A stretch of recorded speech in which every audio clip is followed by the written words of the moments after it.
This may be the most talkative review I have ever done. What's up YouTube, my name is Mercery06 and today I shall be reviewing the Transformers Dark of the Moon Voyager class Shockwave. Now before we start with the review for, I would like to say that this is my favorite Shockwave design. Like, it's so unique, it's weird, it's ugly, and I really like that about him because, as you may know from the concept designs of this guy, he transforms into a Cybertronian tank, and I think this design was also taken for not for other continuities, like for example Transformers Animated or Transformers Prime. I think that since Transformers Animated they made Shockwave a tank. But yeah, now moving on. This basically is my first Shockwave figure I've ever had in the Transformers movie continuity. But oh, look who's here. Yeah, basically this is not my first Shockwave toy I've ever had.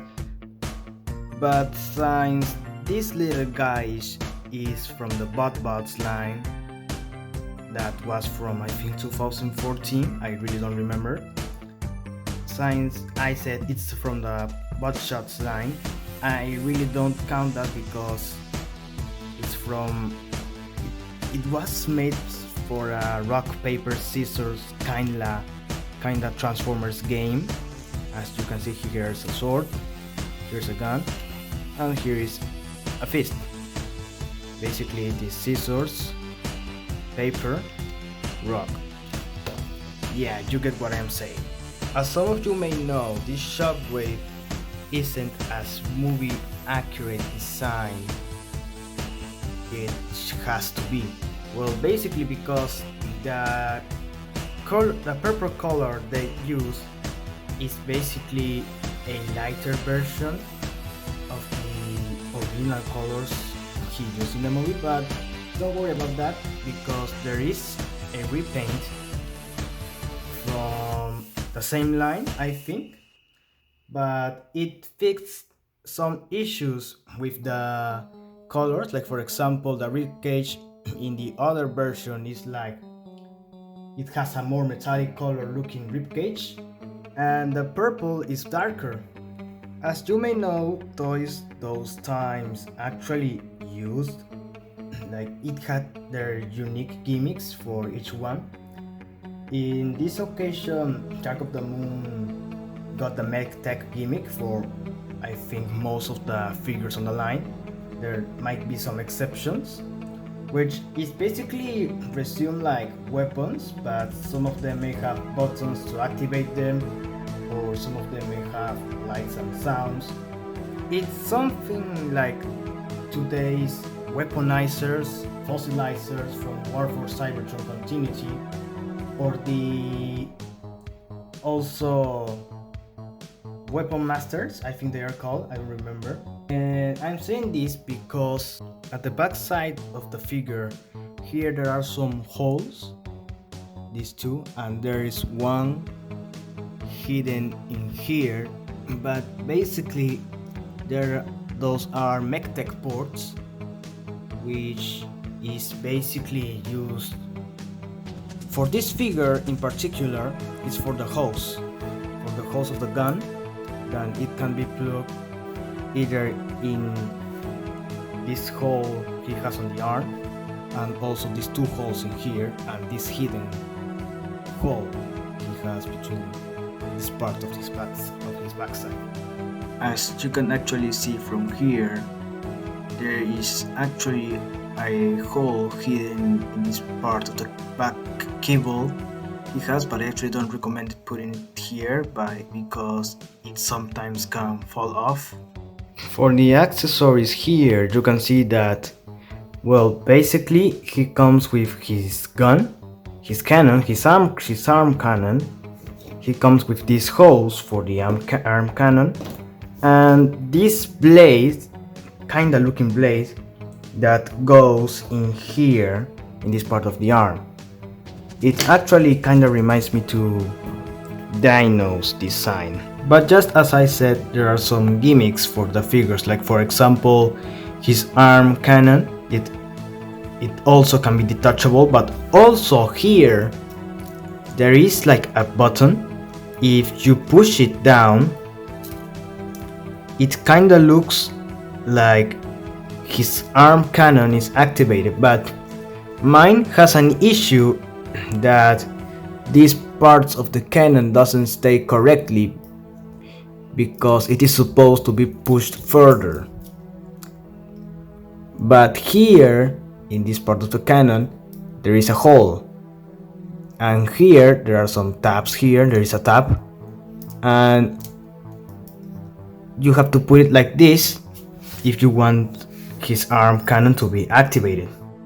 So here, I'll show you how to put in correctly the MechTech ports. Here in the left arm, it goes his blade. And in his right arm, if you want it to stay activated, you can plug in here his arm cannon, basically, because I think that's how it actually looks like in the movies. It was a little confusing to know that Shockwave was in this movie right-handed, meanwhile in the series he's left-handed. Also, I found out that he has this red plastic in the back of his head, and it gives him a very cool effect because actually if you put Shockwave's head in front of a light and turn it on, you will basically make him look like his eye is on, like he is alive, and I think that makes it a really cool effect.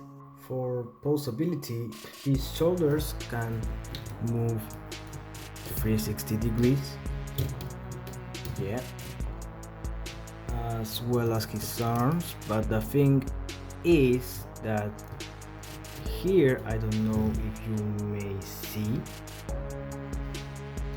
there is a mushroom peck right here, and it's actually discovered, and my issue with that is when I first got this figure, it actually became stiff. And the problem is that if this figure has this part of the arm stiff enough, the hand may fall off, but don't worry, you may have to plug it again here. For more posability, his legs can move that far. It can extend because of the ratchet joints, like this, and actually both legs can extend.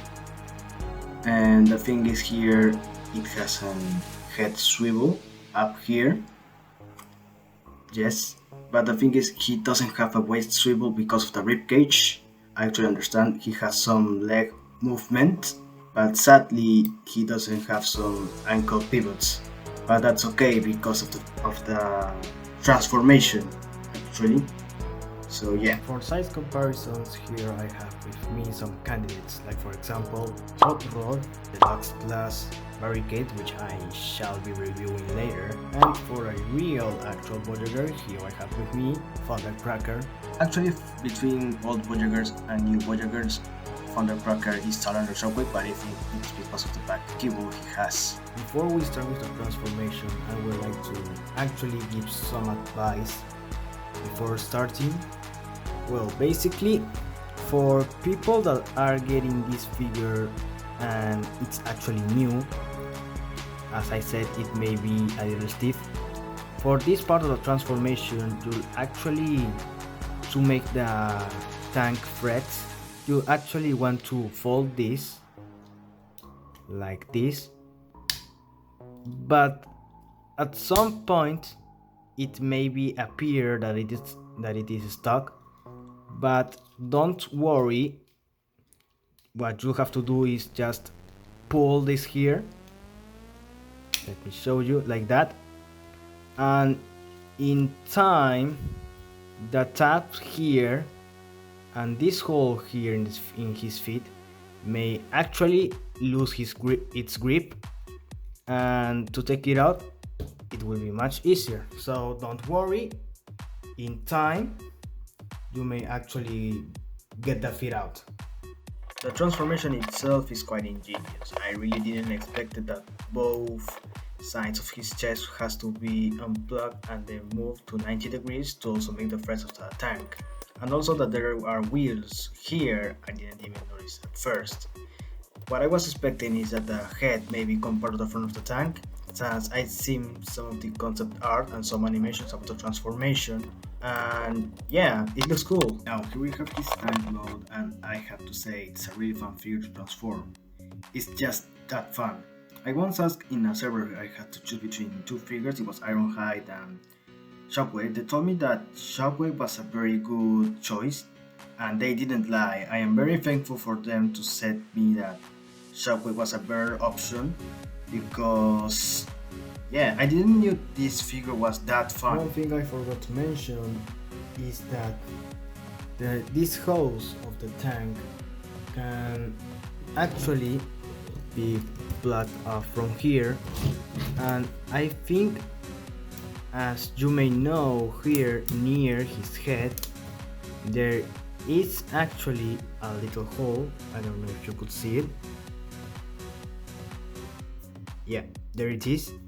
It can actually be plugged there, but since it is a little bit difficult to plug it in there, I actually recommend you to plug it in this port of here, or actually move this here and plug it here.